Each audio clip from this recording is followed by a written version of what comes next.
kind of different from what they are. We thought we'd see names are paranormal.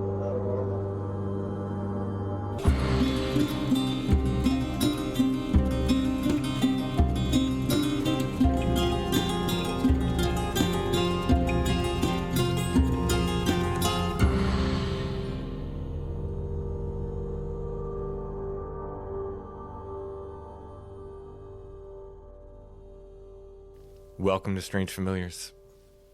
How are you tonight, Allison? It's not tonight. Oh yeah, that's right. Still daylight. It's one of the rare occasions when we're recording during the day. So how are you? I'm fine. Thank you. Night or day? Night or day, fine. Either way. I care about your state of being.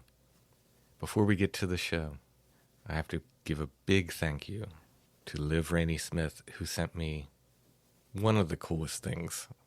It's a coin that was given to her by her grandfather.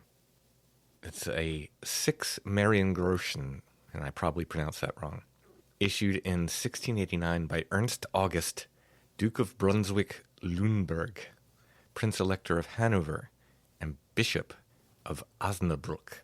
And, you know, we had someone email us recently. He said, if you need help pronouncing German, you know, just you can send me the stuff first, and I'll help you with the correct pronunciation. In lieu of that, we're just going to make that person cringe. Yeah, so I... Sorry. I would love to take advantage of that in the future. But that is a super kind offer, but I forgot, and now we're recording now. So, but this coin, besides being from 1689, has a wild man on it. It is so cool. My dad is a coin collector, and you showed it to him, and I could tell he was deeply jealous. It's so neat.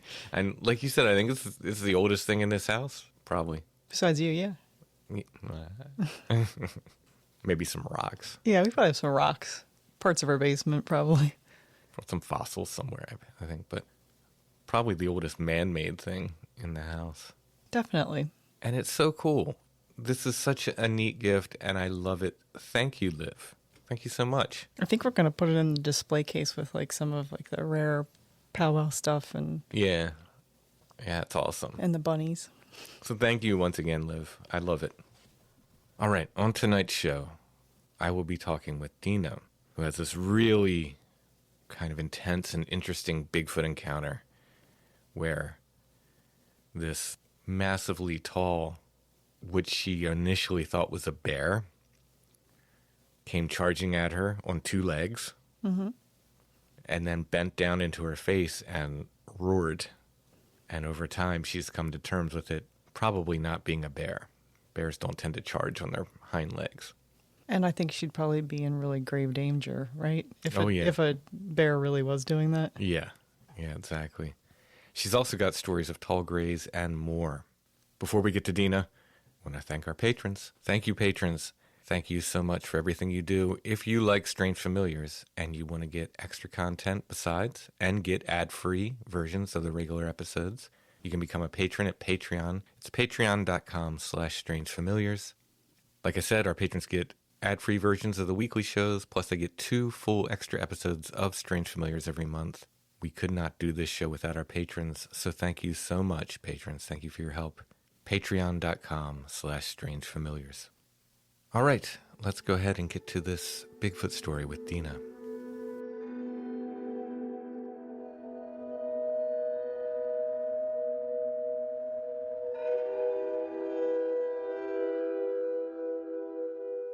I'd like to welcome Dina to the show. How are you doing tonight? Doing great, thank you. Well, you contacted me with several experiences, which is not uncommon for folks on this show. As what I feel, I'm a multiple experiencer myself. I absolutely love to hear people's stories. Well, first of all, tell us a little bit about yourself. I grew up in a lot of places, but I was born in Provo, Utah, and I was raised in a lot of places because my mom was a single mom, and she liked moving around. We would go wherever she got accepted into university, basically. So I lived in California for a few years. My mom went to SDSU there. Then we lived in Mexico for a few months because my mom got accepted to like a foreign exchange program, and they allowed her to bring her daughters, and she was a single mom with 3 girls, and I was the middle child. And then we lived in Hawaii. My mom got a scholarship to go to BYU, Hawaii.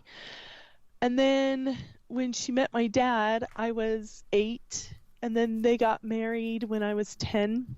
My dad was the kind of person that was like, we are not moving anymore. These girls need to stay in one place. But we did end up living in Spain and England, which there's just a lot of adventures there. But after high school, I've lived in a lot of places since. Not trying to perpetuate my mom's moving. But then anyway, so now I'm back here in Salt Lake City. The first thing that we were going to talk about happened in, actually, I don't want to give the exact place, That's but I fine. will say it was in the Uintas, and it's a little tiny town northeast of Salt Lake City. Okay. So what happened there was series of fortunate and unfortunate events. I was in Turkey for a few years, and I got married while I was in Turkey, and I came back to this little tiny town in Utah because I thought that when my husband would come and we would reunite, it would be a good place for him to just kind of wash off all of the concrete jungle that he came from, living near Istanbul, Turkey, which is like an ocean of humans there, and an even bigger ocean of concrete, and noise and stuff. And I thought, oh, well, he will like it here. So I moved to this small place in 2013. I have a couple of friends that live in this village, and they were like, just come here. It's really good. It will get you away from, just the hustle and bustle. Your mind can think clearer, that sort of thing. So for the first year and a half, when I came back to the United States, I didn't have a car. And so I would walk everywhere. Well, about 6 months after I moved back to Utah from Turkey, I was able to get myself this little apartment, or condo, I should say. And I loved it. But my friends would ask me, how do you like your new place? And I'd say, it's really great, but at night, I would hear a drunk man try to hoot like an owl. Interesting. And the hoots would be like, woo, woo. At first, it sounded like a real owl, like, whoo, whoo. And then after that, it would go from that to woo, woo. And I thought that, why is this drunk person trying to hoot at me like an owl?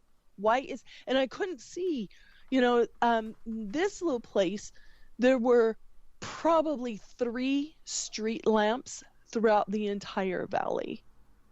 Not a lot of lighting. And they have this kind of like a air noise kind of thing where your lights need to be a little bit more dim, just to keep the serenity and the beauty of where I lived. You could see the sky, like you could touch the stars. It's that close to heaven.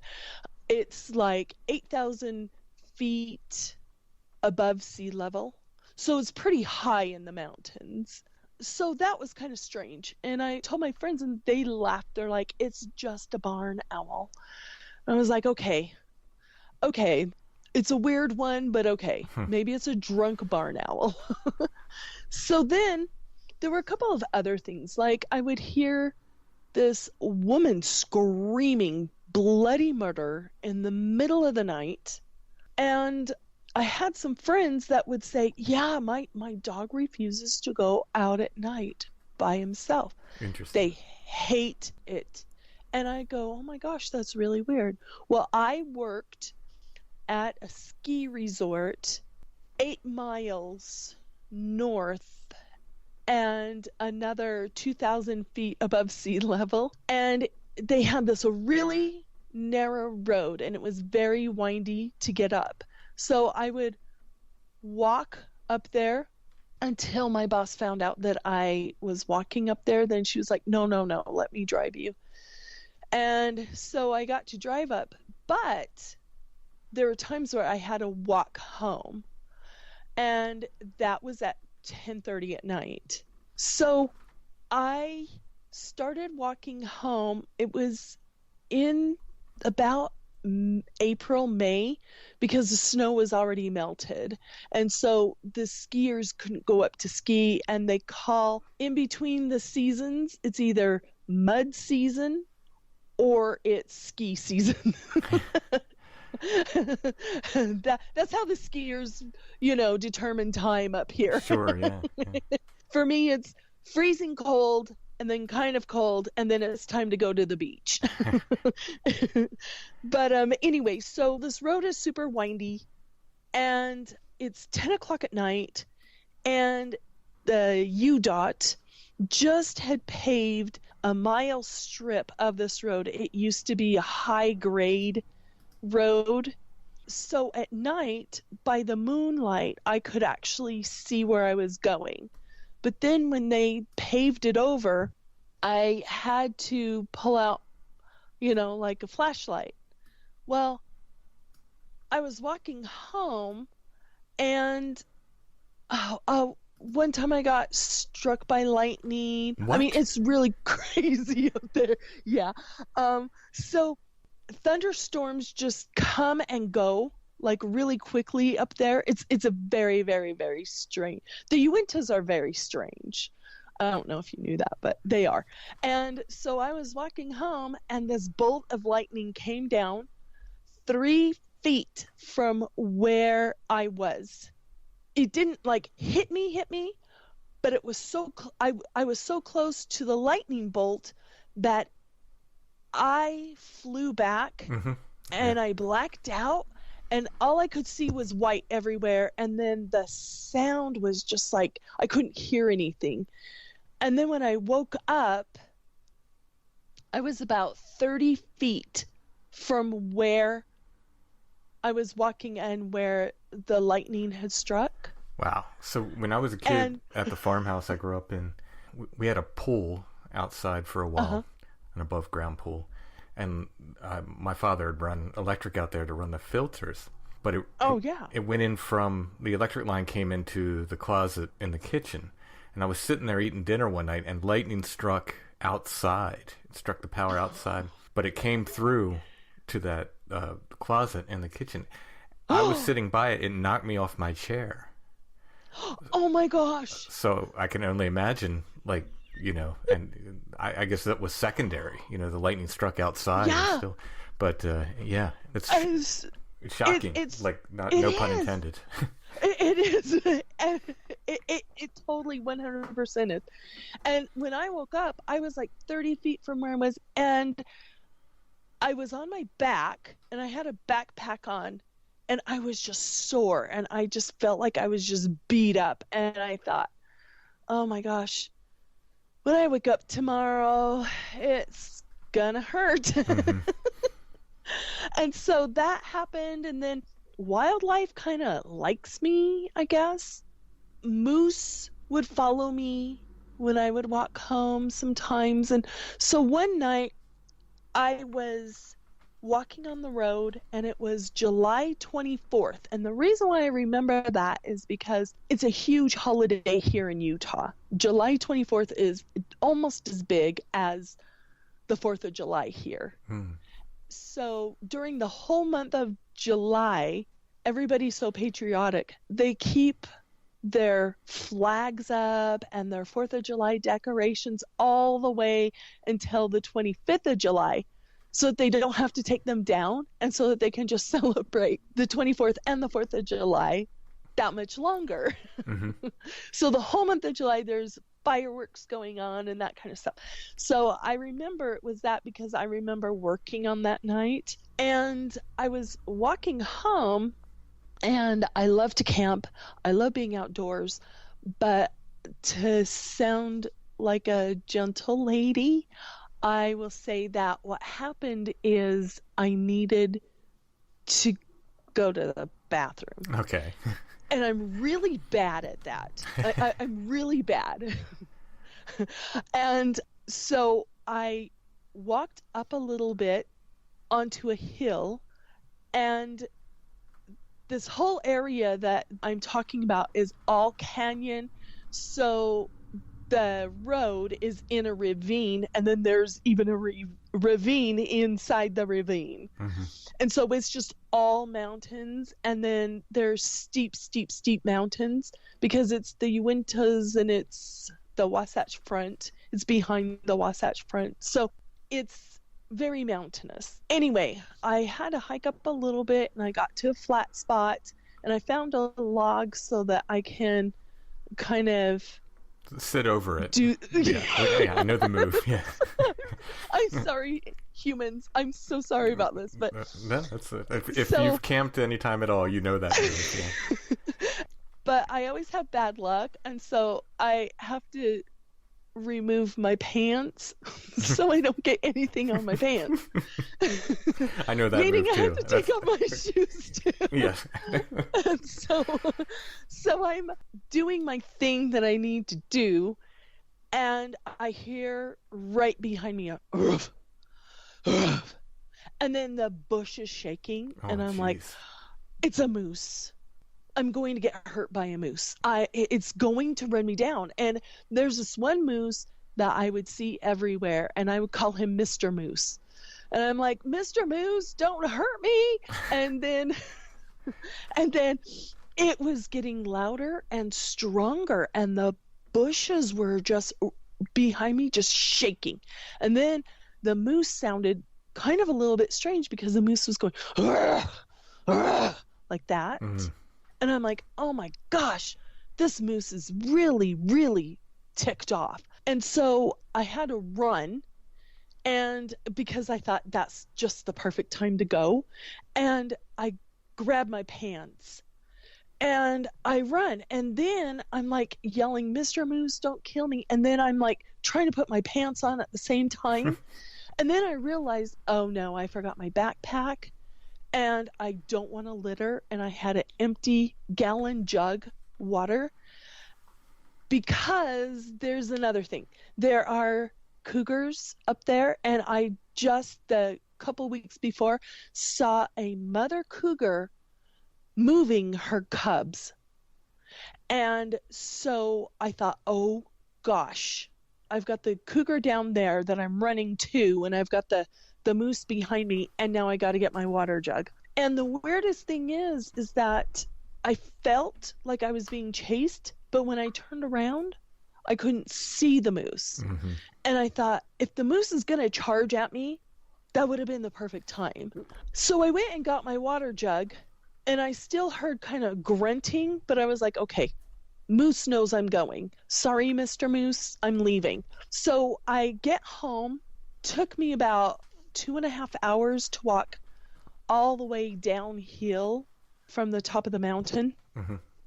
So I get home, and I was beat, and I was just, okay, I'm going to bed. Then about a week later, I started smelling where I saw another cougar, and it was a male cougar. And he just like walks everywhere. And where I saw him walking around, it smelled like dead animal. And I thought, oh my gosh, he's hiding his feast somewhere. Mm-hmm. That's really gross. Yuck. And then I didn't think anything further about that. Now, another thing to know is that this particular mountain and this particular ski resort has a lake in kind of the middle of one of the runs. And in the summertime, the fish and game will come up and they will stock the pond with trout, rainbow trout. They put it full, and then people can go up there. If they know about it, they can go up there, they can hike in. They don't have to have a license, and they can go and fish for trout there. Freshwater salmon and trout. So it's pretty cool. You know, and there's a lot of deer, elk, cougar. I've seen bear up there. So this is my bear encounter. So a few weeks after the 24th, so it was in August at this time, I'm walking down the hill, and from where the parking lot of the resort that I worked, you had to go down a little bit of a hill, and then you had a switchback that went a sharp right to go down the hill for a mile, and then you have a sharp left. I went down that switchback, so now there is shrubbery and part of the hill, and then on top of that would be the parking lot. And it's hard to get around the shrubbery or go through the shrubbery, so that's why I would just walk around that. Well, that parking lot has some dim lights. They're not super, super bright, but they're bright enough that you can see. For some reason or another, I just had this really strange feeling that something was watching me. It was the weirdest feeling. And then all of a sudden, I look to my right and I see the strangest looking bear. So the bear was about 18 feet tall, just because it was on that hill. But that hill is about 6 feet, you know, maybe even more. And so the bear's sitting there, and all of a sudden, I felt like an invisible wall was standing there. Like, I was conscious. I wanted to move, but I couldn't move. I just froze. And something was holding me back from moving. And I hear this voice within me, inside me, say, "Don't move a muscle." Wow. And I'm standing there and I'm frozen. And I thought, it's the bear. And so that I don't scream, I put my hands, both of my hands, over my mouth. And this bear charges, and it sounded like a herd of elephants just barreling down the hill. The bear stops right at me, bends down, and roars this most terrifying roar you can ever imagine. It sounded like a lion. It sounded like 2 or 3 big cats at the same time. And then at the end, it sounded like a donkey hee-hawing. So it almost sounded like one of those orcs from The Lord of the Rings, and how they screamed and roared, but then at the end they kind of had this like squealing, kind of a strange squealing sound. Yeah, it sounded like that. Wow. And then I kind of...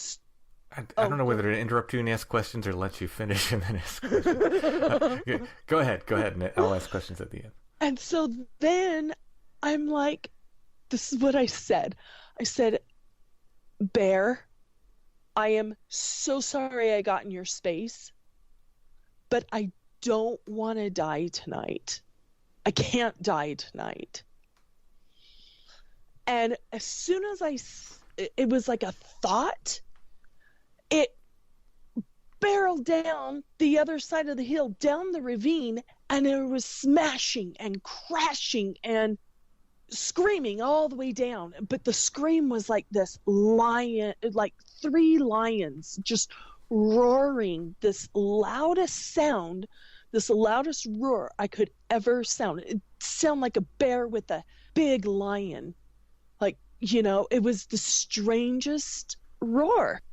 And then I didn't turn around. I walked backwards all the way back to the parking lot. And then I turned, and right in front of me was this maintenance guy that lived there and worked there. And he heard it, and he had 2 double-barrel shotguns because he's a hunter. Mm-hmm. I just was such in shock. I said, "Did you see and hear that?" And he said, "All I know is I'm telling everyone it was a bear." And I was like, well, that's what I thought I saw. And so for years and years and years and years, since 2014, I'm just like, I almost got attacked by a bear. And I told all my friends about it. I was like, I almost got attacked by a bear. And then I would tell them the story, and they go, so the bear bent down?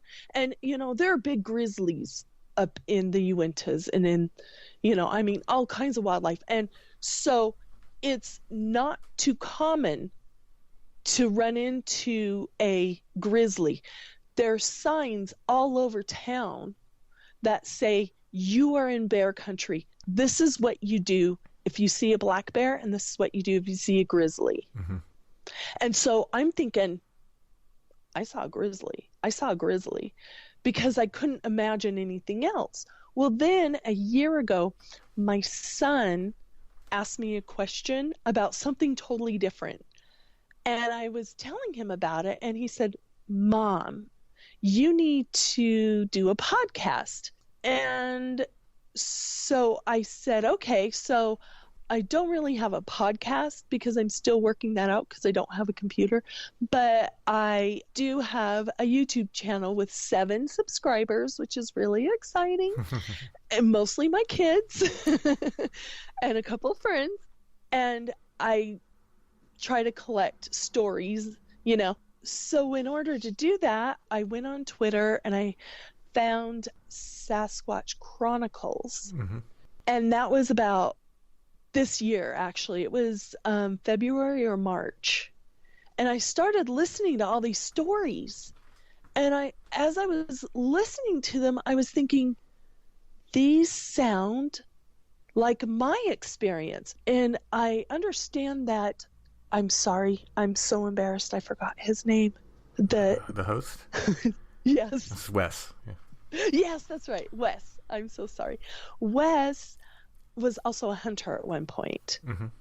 And so I thought, I need to talk to someone about this. So I wrote him an email, and he called me like within a day or so. And he's like, I got to tell you that was not a bear. A bear would have just ripped you up and mopped you up for dinner. And I was like, oh. And so I had to let that kind of sink in for a while.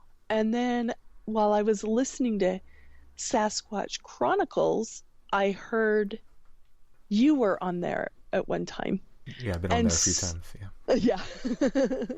And I was like, I gotta listen to the Strange Familiars. So I've been listening to your stories and the people that come on and the things that you read, and I'm just like, I have to talk about this again. Yeah. So anyway. All right. So when it came down off the hill, how close was it to you? When it was on the hill, it was probably about 12 or 15 feet away. But when it came in front of me, it was about 2 to 3 feet. My goodness. Yeah. And could you get a better estimate of its height at that point? I would say 12 feet. My because goodness. I'm 6 feet tall. Mm-hmm. And it had to bend down to get in my face. Wow. And oh my gosh, I'm so scared about it even now. And I've never gone back since then and told any of my friends It was a Sasquatch. And the strange thing is that everybody in this town, okay, they know that there's Bigfoot all over there. And many people, almost half of the town, have seen or heard.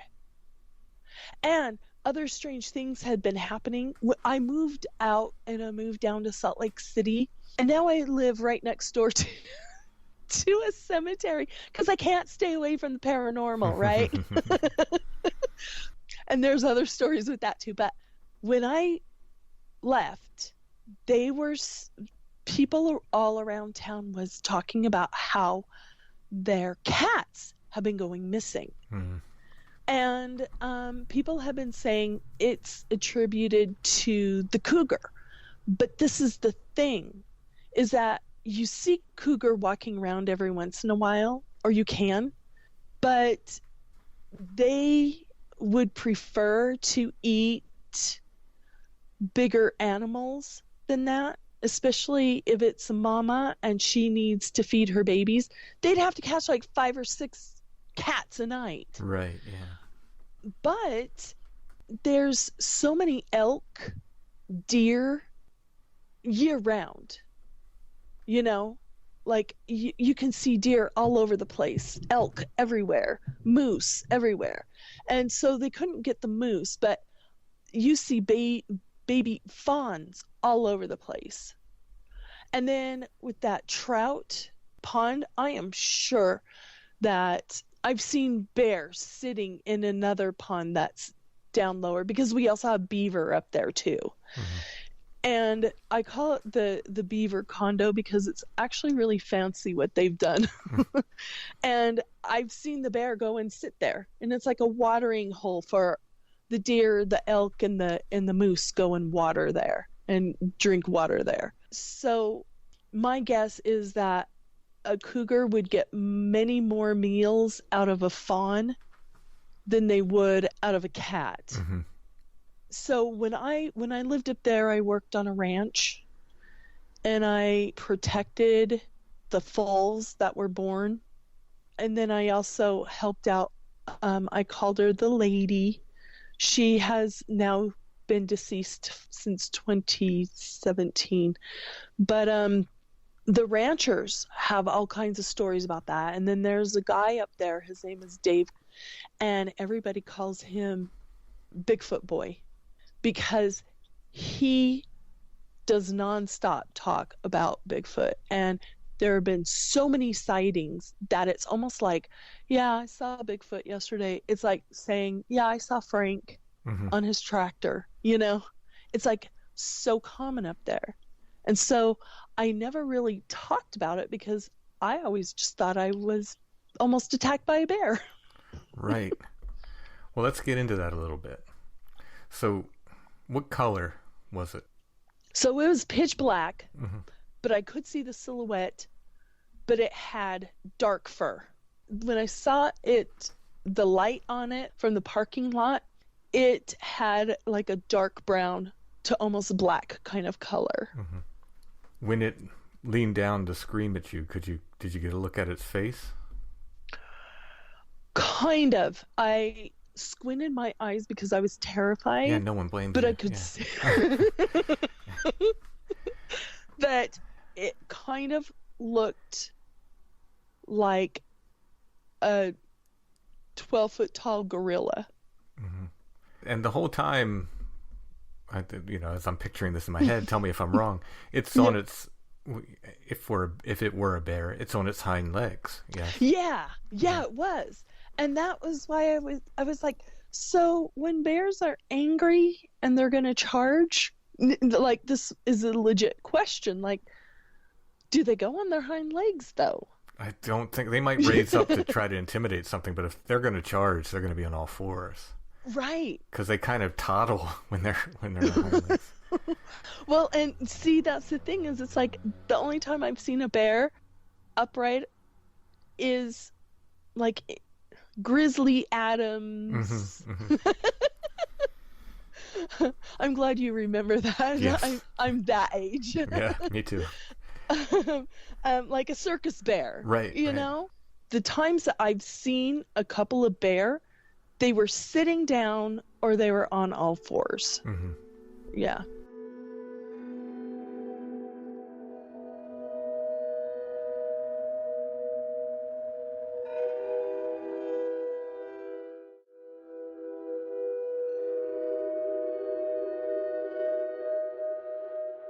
Yeah. Wow. Okay. Now, And so I'm 6 feet tall. mm-hmm.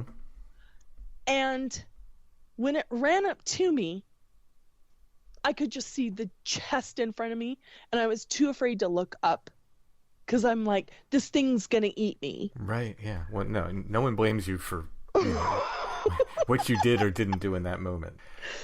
The howl or the roar, as it's that close, I've heard things from a distance that I don't know, I can't say exactly what they were, but I've known people who have experienced these howls, and they said they're insanely loud, unbelievably loud, but they're usually at a distance. So this thing like howls or roars in your face.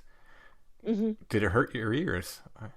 100% it did. Okay, yeah. It was very painful, but the weird thing is before, when it ran off that hill, I was frozen, and I've heard people talk about that sonic wave, or that, how lions and tigers will emit that. Yeah. Yeah, yes. And after hearing about that, I kind of thought, and this is just a theory, I don't know anything.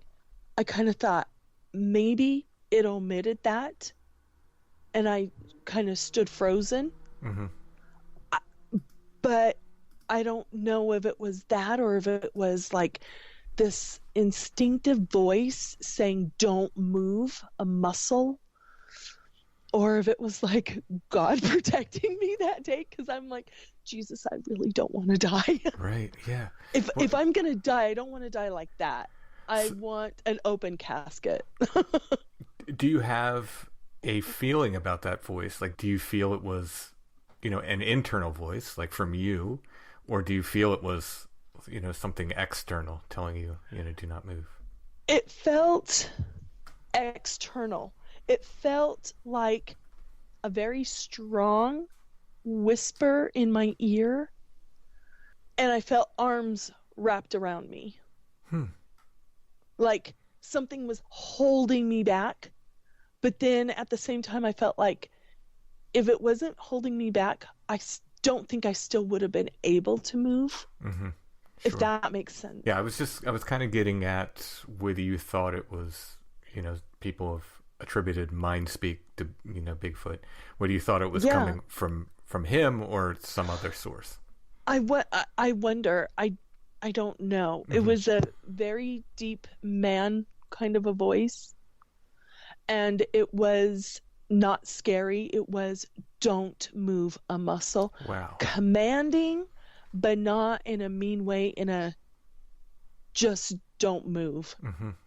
And I don't know if it would have been the Bigfoot speaking, but I have heard of a lot of people that have said that they've heard mind speak from Bigfoot. Even Dave that I spoke about, up in that valley area, he is known as the Bigfoot guy, and he has talked about mind speak. And I don't want to sound mean, I've always believed in Bigfoot, but first of all, I never thought that I would ever see one, and second of all, I never thought that I would believe him on the mind speak. But I gotta say, it's just because of a couple of things that he has said. I'm just like, I don't know. Right, you know what I mean? Yeah. But I don't mean that in any disrespect to anybody else, because I feel like that their stories are theirs, and I'm not going to disbelieve their stories. So when you move over time from thinking this is a bear to thinking this is, Bigfoot or something like it, do you have to go through a period of sort of adjustment? Like, oh, wow, wait a minute. Like, I saw something that was, not a natural animal. What was this other thing? I did, actually. And it sounds weird, but I was kind of hoping that Wes would say, yeah, that's just a bear that just might have rabies.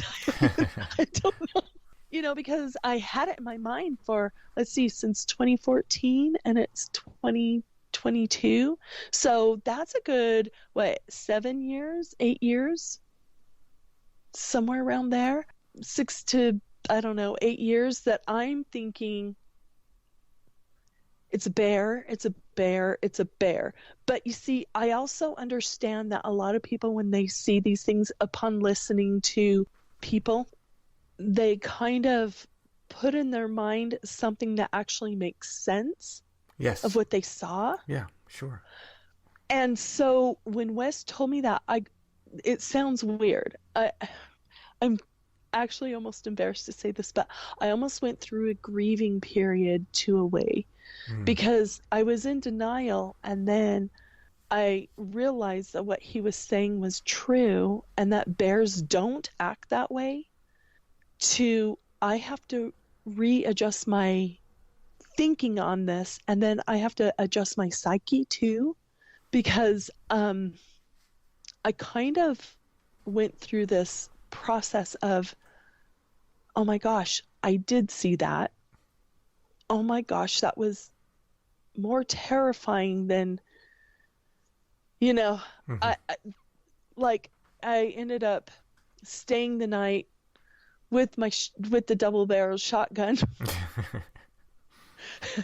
in one of the cabins to just kind of stay there. But I was scared to death still.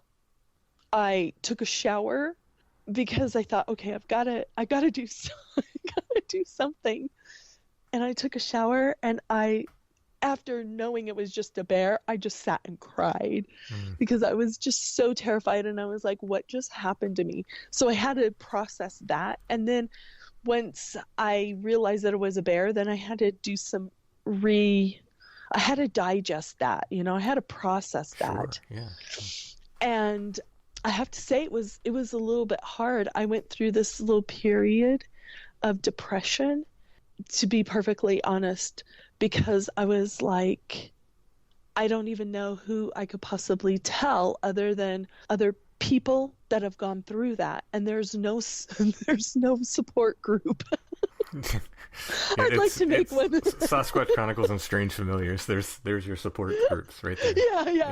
Yeah. That's better therapy than what I could get. I mean, I'd probably be put on medication if I. That's it's one of the wonderful things about the show. It's one of the great things I get to do is people get to share these stories, and other people get to hear them, and they go, okay, I'm not crazy. Other people have experienced this. And, I'm going to tell my story now. And it's, hey, it's great for me because I love this stuff. But it's, I'm happy that it serves a purpose for people as well. I'm very happy about that. Well, and that's another reason why I started doing my little YouTube channel is because it's for me to do the research and then talk about whatever topic I'm talking about. It's very therapeutic for me. And then I'm hoping that it helps other people too. So I totally get that. And then to know, not saying that I would hope this on other people, but to know that there are other people that have experienced similar things, it makes you feel like what you said, it makes you feel like, I'm not crazy. I really did see that. I really did experience that. Yeah. I mean, the world is much stranger than I think a lot of people would like to believe. But, a lot of people get tapped on the shoulder by this stuff, whether they'd like to believe it or not, which is a whole other thing. Which I wish that my husband... See, so when I realized, after Wes told me, I told my husband... So he already teases me about all the other paranormal things that had happened to me constantly. And so, he stopped for a while because I was like, something?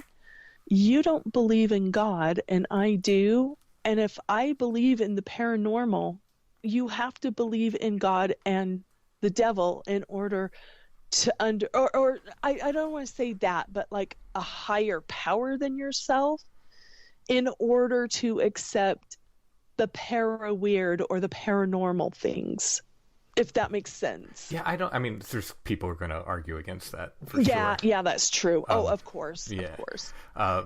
You know, I would say one makes the other easier, I think. Yeah. And going both ways, honestly. For me, it kind of went the other way. You know, it's like there was enough weirdness and paranormal stuff in my life that I was like, wait a minute.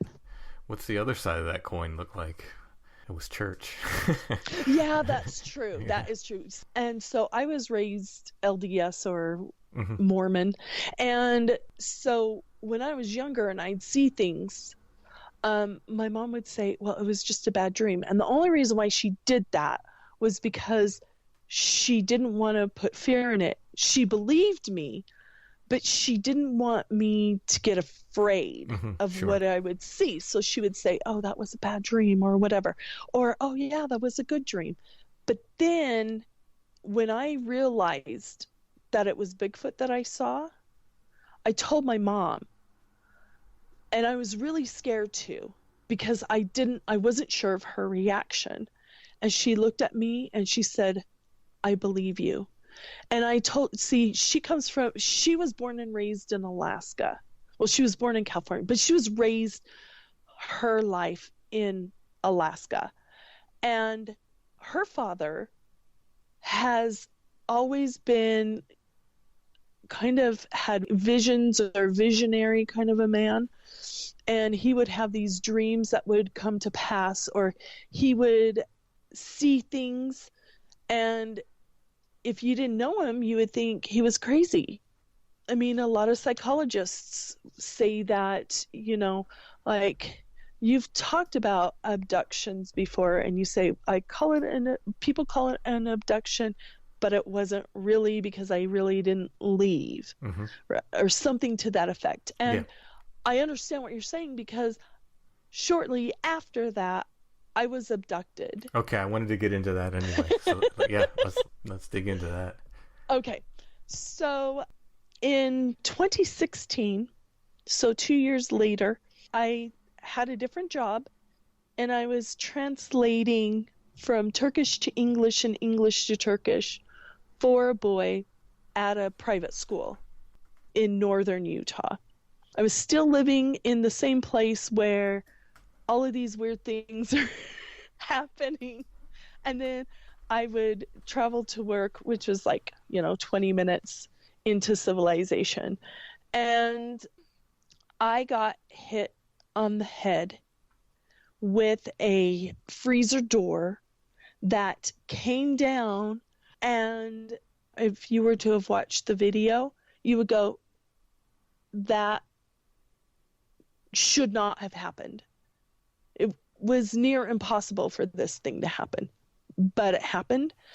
And it was rumored that that room that I was in has a spirit in there that moves things, and it's been on camera that the refrigerator door will open and close all night on its own. And so I got hit in the head with this freezer door because it was laying down, and I reached in and I was knocked out for I don't know how long, and I don't remember the next couple of days. Wow. I don't remember how I got home, but I had to have driven myself home. Oh, jeez. And I do remember my son came back. He was on a trip to Arizona, and he came back, and I was stuttering. I couldn't remember anything. And so he took me to the ER, and they did a MRI on me, and they found that the left side of my head on the upper part where speech is, I have post-concussive syndrome from that. And so I got a really, really, really bad concussion. So I was out of work for a while, and I started stuttering. Well, In the meantime, my son moved out, and so I was home alone, and I started seeing so I've always had that sleep paralysis problem Mm-hmm. throughout my life. I didn't really have sleep paralysis that couple of times, but what would happen is it was as though the walls around my condo melted, and it was nothing but bright lights, and I would see three, I don't want to say humanoids, but for lack of better words, they had big eyes, longer necks, long arms, and they were really, really tall. And they would come in and they would give me information and get information from me by putting something on my head. And I kept thinking, oh, it's my, it's my painkillers I'm taking. Maybe I'm hallucinating. But then I started watching these documentaries. Mm-hmm. And as I'm watching them, I knew exactly what was happening before they would say anything. Mm-hmm. And I was kind of getting scared. And at the same time, I started having all these dreams, and these dreams are really odd dreams, but they are kind of prophetic in a way because it's about the future. I thought I was going nuts, and I did a mistake, and I went to a neurosurgeon, and he's one of the best in the United States, and he works at University of Utah Hospital. He wanted to just put me on medication, and he told me that I have a neural problem that has amplified my mental illness. Mm-hmm. And so therefore I'm mentally ill, and I need to switch my job, and I need to just take a bunch of medication. Mm-hmm. I thanked him very kindly, and then I decided not to go that route because I feel like I'm crazy, but I know I'm not. I know this really happened. So that happened like 3 or 4 times. And then the last time that I saw these creatures or these humanoids, or for lack of better words, maybe grays, but they weren't gray, I had a dream that I was running and someone was chasing me.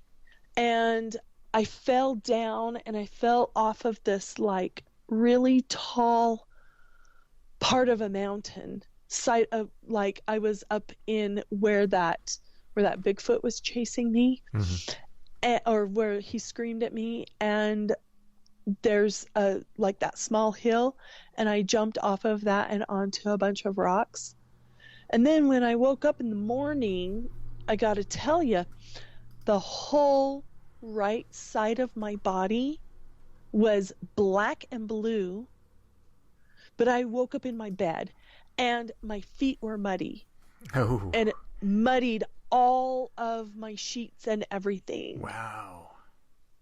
And I was in so much pain because I have one kidney on my right side, and I was worried about that. And so I went to my doctor, and I asked him to take pictures, and it was like from my shoulder blade all the way down to my knee. And like I said, I'm 6 feet tall, so it was a pretty huge bruise.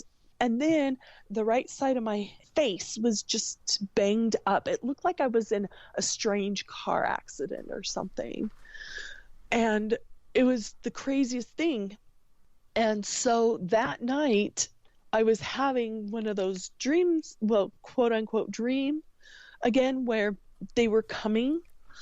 And I said, in the name of Jesus Christ, and by the power of the priesthood which my father holds, get thee hence. And they've left, and they've never come back. Yep. And so, Yep. and I mean, I don't want to sound like highly religious or anything. No. But at the same time, that's the higher power that I know, and that's my dad has cleansed my house a couple of times from things. And he told me one day, he said, you have the power if you believe in God, or if you believe in Jesus Christ, or if you believe in Allah, or whatever higher power you believe in, and you say those words and you tell them to leave you, they cannot come near you anymore. This is the uncomfortable truth that a lot of people don't like to hear. Yeah. Because if you're not religious, you think we're being religious when we say this. Or if you're of a particular religion, you think we're saying one religion is right and one religion is not. But that's not the case. This has been proven highly effective, whether people are Wiccans or, Mormons or Catholic or whatever. Jewish. Yeah, Jewish, whatever. Islamic, it doesn't matter. It's been proven effective with these things. I don't know necessarily what that means or what that says, but it's kind of true, and it makes people uncomfortable, like I said, on both sides, both religious people and non-religious people, but it's the way it is. And I don't want to sound super religious because I'm a really bad Mormon, if everybody wants to know. I'm a bad Muslim too, but I drink, do the devil's lettuce or whatever, but yeah. And so I hate to push religion on anyone. I believe that they can believe whatever they want to. If they don't believe in a God, that's totally fine too.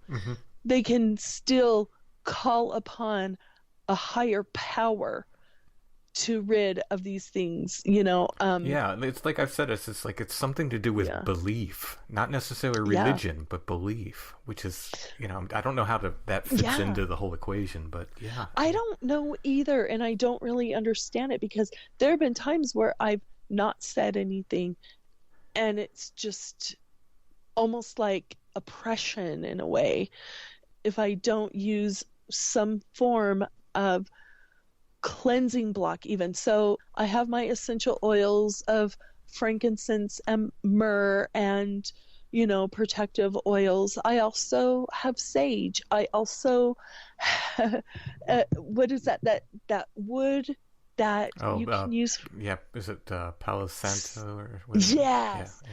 I have that wood too, because I'm like, hey, I gotta cover as many religions as I can just in case I get anything wrong.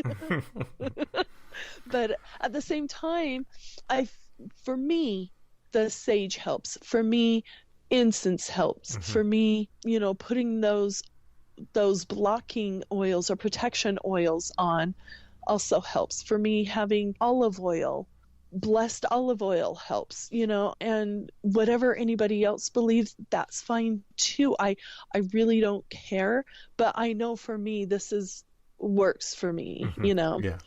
So, it's interesting that presumably your dad is Mormon? Yeah, my mother and he's my stepfather, but I call my dad because he adopted me. But it's interesting how that, like when he said, like he said, Allah or Jesus or that's interesting that he kind of came to that same place, I guess, that we're talking about. Yeah. And from the time I was little, my mom has always taught me that it's not just men or people that hold the priesthood that can cast demons away, because how in the New Testament it talks about how Jesus cast demons into pigs and then they ran off a cliff. Yep. So my mom was a single mom until I was 10, and so I remember her praying over me if I was really sick. I remember her praying over me. I remember my mom's life. So my mom, she was a single mom. Her father's dead, so I can say this. He was a good man, but he had a lot of demons. He was a Marine in World War II, and he saw a lot of trauma, and I think that he had PTSD, and I think that he had a wife who was my mother's stepmother, and she was very cruel to my mom. Mm-hmm. And so when she left the home, she left forever. I knew my grandparents, I knew my uncles, my aunties. However, it was my mom. It was my mom and her daughters against the world kind of a thing. Mm-hmm. And my mom was a very strong person, but she turned to, the LDS faith for her strength and her love for people and helping others and wanting a sense of family. But I never got that in any religion. And I studied many, many, many religions because I'm just curious. And my dad, he was a philosopher and a psychologist, and he was the very first person actually to integrate psychology and philosophy together. Mm-hmm. And so we would talk when I was a teenager. I ate slow and he did as well. So my mom's like, you guys can clean up the kitchen. And so we did. And we would talk about things. And my mom, I would go, gotta go, Mom. And she's like, where are you going? You don't have shoes. I gotta sell these carnations for the Hare Krishna temple that we need to build. A week later, gotta go, Mom. Where are you going? I'm going to the synagogue. Duh. It's in Salt Lake. Gotta go. Bye. Gotta go, Mom. Where are you going now? Oh, well, the mosque, I'd go to mass. And there are a lot of churches in Salt Lake as well. So there's like a Presbyterian, Lutheran, a beautiful, beautiful cathedral just down the street from me. That's a Catholic cathedral. So I love going to Christmas Mass there. And it has nothing to do with like really Christianity to me. It has to do with a culture, has to do with admiring what other people are doing. Mm-hmm. I like to see that, but for my mom, it's like her church is her family. It's her life. And she is so non-judgmental too at the same time. But when I remember growing up, I overheard my mom one time say, well, I don't know about Dina. I think she's just going to go to hell in a handbasket. Oh. My dad said, why? And she goes, she's going to all these churches. And my dad said, oh, she's just trying to discover herself. So in my family, we have 10 of us. It's a his, hers, and theirs. And there's Mormons, there's atheists, there's a couple Wiccan, there's a couple of people that use mushrooms to get their inspiration, I guess you could say. Sure, yeah. In my own home, I didn't force, religion on my kids. I did teach them about the Mormon church because that's how I was raised. But I have a daughter that's a Wiccan, a daughter that is a Islam. I have a couple of kids that are Mormons. And you know what? We all love each other so stinking much. It doesn't matter in the end. That's beautiful. Yeah. Yeah. So anyway, I'm digressing. So that happened. And then I have to say, I taught myself how to not stutter. But when I was growing up, I had a huge stuttering problem. And then when I hit my head, I got a really profuse stutter. And then both of those times I've taught myself how to not stutter. And then I moved from the place where I was, and I moved across the valley 8 miles in an opposite direction of that mountain where I saw Bigfoot. Mm-hmm. And I, this whole time, had been waiting for my husband to come, be reunited with me here in the United States. And I went through a lot of things to get him here, especially money. It's pretty expensive to immigrate legally. And I moved into this house that was really, really strange. And let me tell you why. So this house was next to something.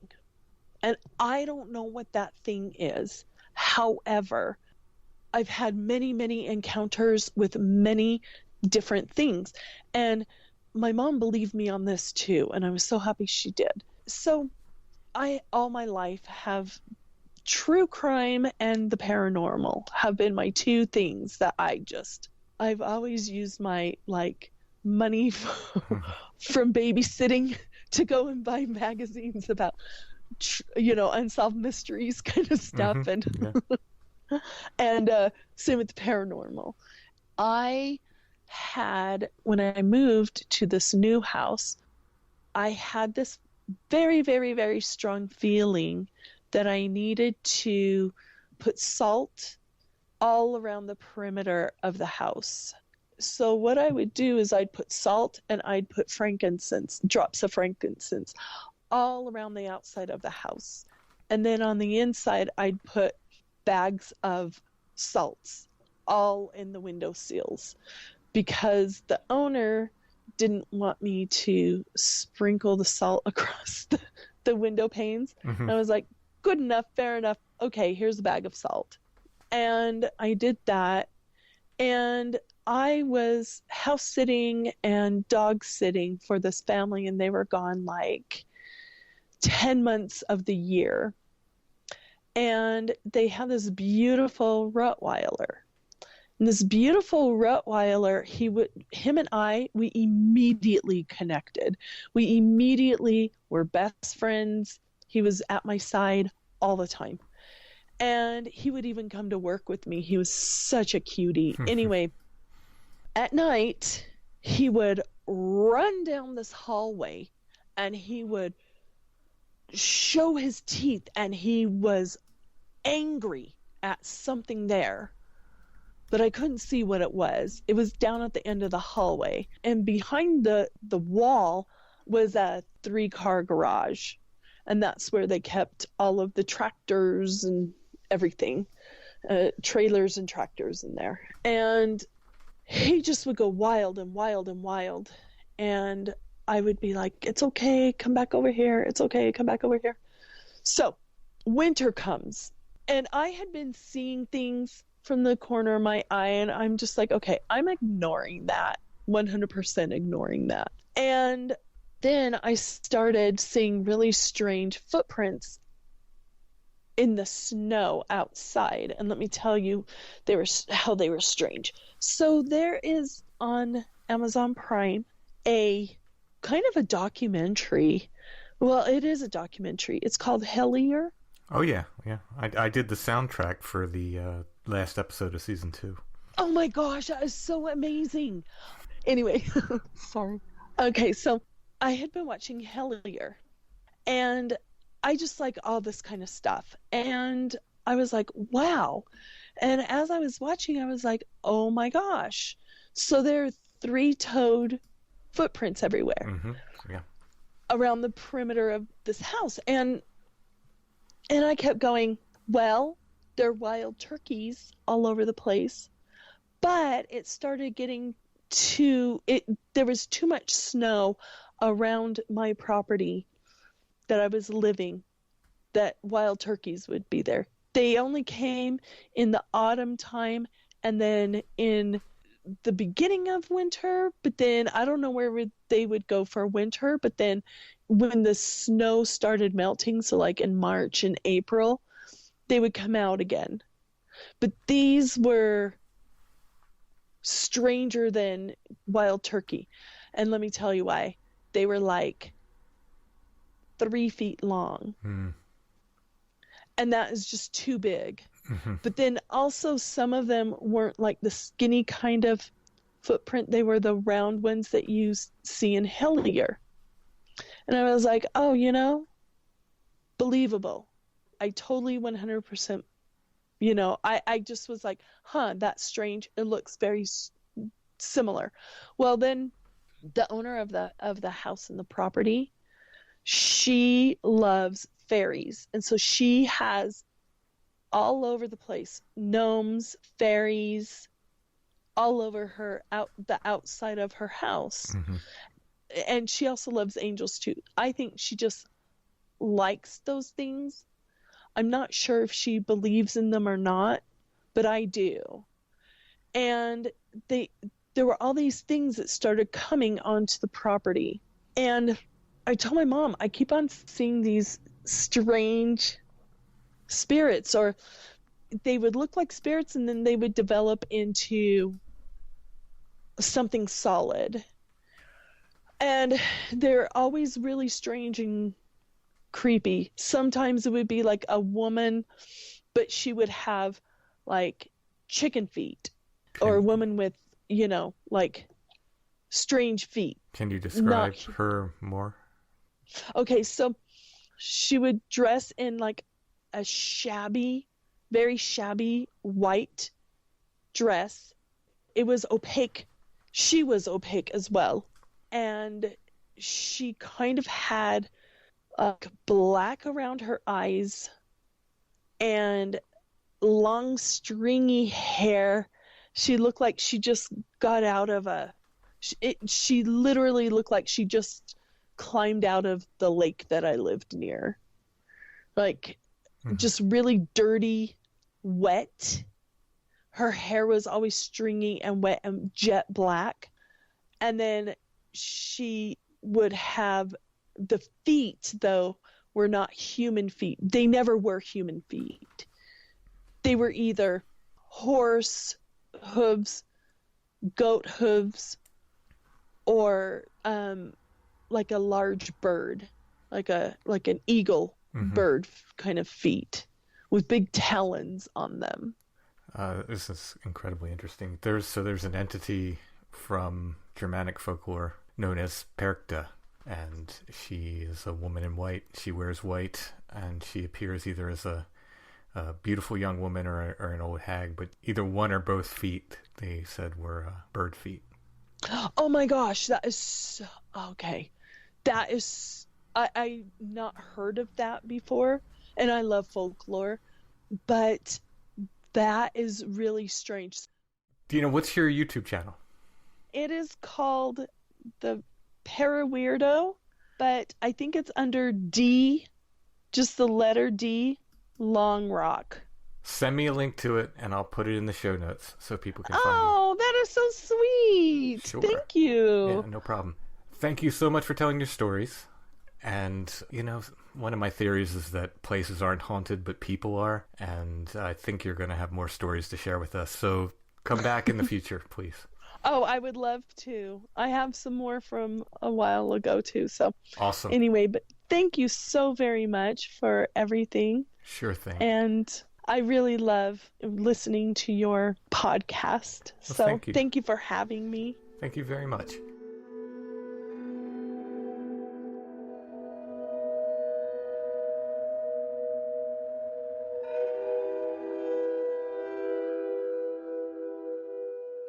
So at the end of our discussion there, I kind of faded out the audio and then brought up the end part where we said our goodbyes and Dina talked about her YouTube channel there. The second part of the interview will be on Patreon, and that's where I connect more dots to Perkta, and Dina tells about seeing a goat man and more. For the rest of that conversation, become a patron at Patreon. It's patreon.com/strangefamiliars. Before we do our Curiosity of the Week, I wanted to remind everybody about Maynard's GoFundMe. Maynard's a patron, and he's been a long-time listener to the show, and he's going through some stuff right now it's just medical bills, and he's in danger of losing his apartment. So if you can help Maynard out, the GoFundMe link is in the show notes. All right, what do we have for the Curiosity of the Week, Alice? Well, continuing on with the butchering of the German language. Oh, okay. I have a related item. I bought this initially because I knew it was some kind of old medical thing. Mm-hmm. And it has a really cool triangular sticker with a swan on it. And that's what attracted to me first. And then I came home and did some research on it. Apparently it's an early, pre-World War II, sometime between 1900 and probably 1930s. Entirely sealed. This is pre-plastic wrapping. It's almost like a wax paper wrap around it with several different seals from German, actually a Berlin chemical company, with a seal for Schwanen, so I assume that's Swan Apothecary. Okay. Where it would have been sold. But it's like anti-neuralgica, so I'm thinking it's a pain reliever. Okay. I looked it up, and it's mainly codeine. Oh. So it's actually would relieve some pain. So yeah. It's entirely sealed. I haven't opened it up. It could be a missing finger from someone. I don't know what's in it. You didn't X-ray it? I didn't X-ray it for this purpose, but when I looked it up and I saw that it was made out of codeine and something else, but codeine was the real pain reliever that I saw in it, and that it's entirely sealed with really cool labels. I thought somebody might like it for their medical collection. Yeah, don't take it. No. Do not use this. We sold something else on here before we had to give out that warning. It's 100 years. It's over 100. It's probably over 100 years old. Yeah. I don't know what the half-life of German codeine is, but That is neat. I wonder how many doses are in there. I don't know. It's it's a small little container. That's really cool. But the sticker on it for the pharmacy is like just a bonus. It's a really great graphic of a swan. Oh, yeah. And I've chosen not to even say what the chemical company's name or anything related to it is. I know, you're avoiding that. Deftly, I might. All right, well, I'll take some photos of that. I'll put it in the show notes. And if you click on that, it'll take you over to our Etsy shop where you can purchase that and other curiosities of the week, those that are left. Also over at Etsy, we have Strange Familiar shirts. We've got glow-in-the-dark and regular. I believe we have all sizes of both still at this point, small through 3X. The 3Xs might be in question. I'm not sure. But we at least have one in one of the designs. Yeah, the stock on Etsy's accurate. So whatever sizes they say we have are the sizes we have there. Been getting some love for the Strange Familiar shirts because Greg Newkirk wore it for one of their podcast episodes. People saw it. So thanks, Greg. When they're at the Met Gala, I expect similar wear. Also at Etsy are my books. All of them. And if you get them from Etsy, they come signed. And there's Strange Familiar stickers there, Strange Familiars patches, and much more. Go ahead and check it out at Etsy. Our shop name is Lost Grave. But if you type in Strange Familiars, you'll see our stuff come up. While you're on Etsy, make sure to check out our friends at Karmic Garden. And Chad has the shop as well, Ruck Rabbit Outdoors. Any other news to report, Allison? I'm done with winter. Well, still got it. I know we haven't even reached halfway, right? Yeah, Isn't that the Groundhog's Day is halfway? I was going to say the groundhog hasn't even popped his head out yet, so like it or not. Wah. I guess it's really all I can say for Like myself. it or not, it's here. All right. Thanks for listening, everybody. Patrons, I'll get the patron show out with the rest of Dina's interview very soon. Everyone else, we'll be back soon with more Strange Familiars.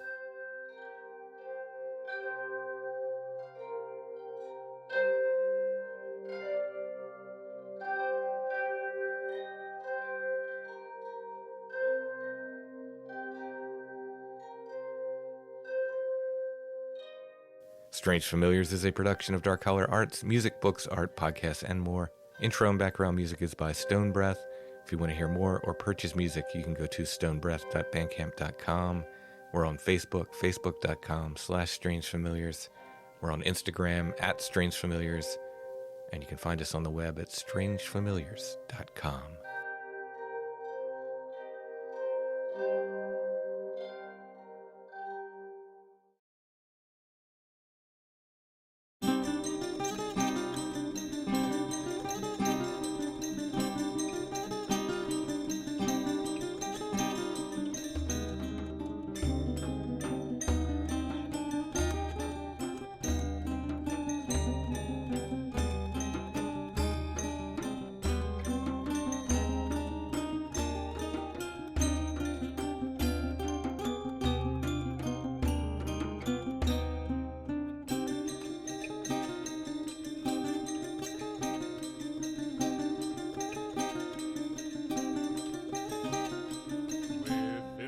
Fire and out upon the sea, crazy man Michael was walking. He met with a raven with eyes black as coal, and surely they were talking.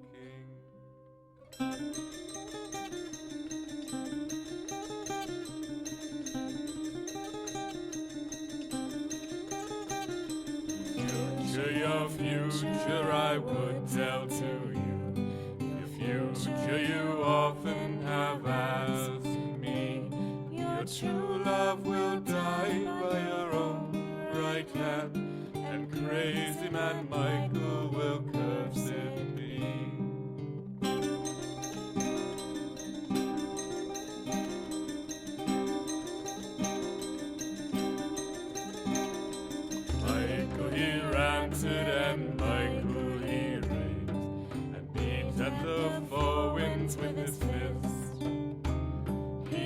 laughed and he cried, he shouted and he swore, for his mad mind had trapped him in a maze.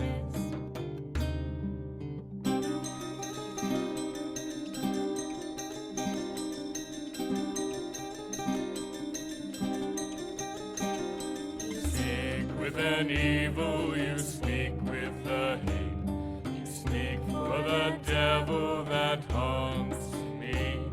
For is she not the fairest in all the broad land?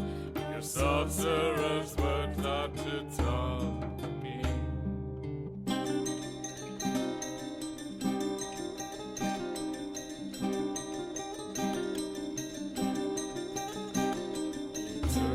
His dagger of fire and of steel, and struck down the raven through the heart.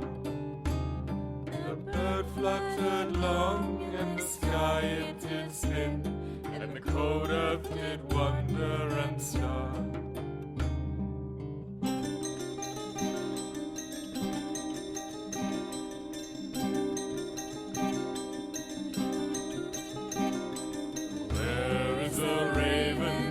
I struck down dead, that here did lie on the ground. I see but my true love with the